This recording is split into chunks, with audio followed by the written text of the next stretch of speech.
Sayın Süleyman Demirel, rahmetli Demirel, Cumhuriyetle özdeşleşmiş bir kişiydi. Onun için Cumhuriyet ve Cumhuriyet ilkeleri her şeyin önünde gelirdi. Arada sohbetlerde bunu söylerdi.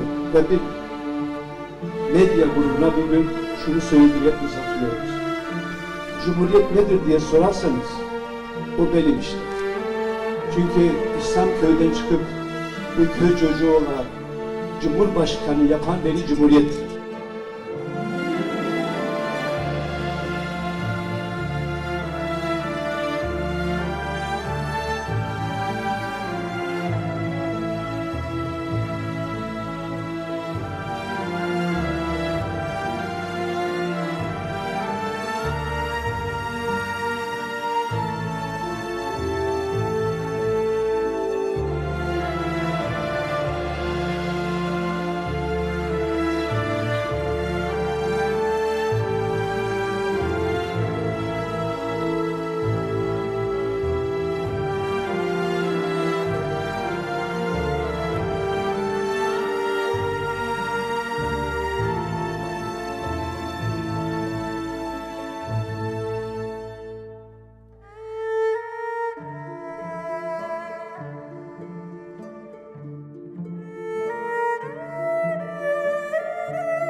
Millet için çekilen çile ve meşakkat helal olsun, helal olsun.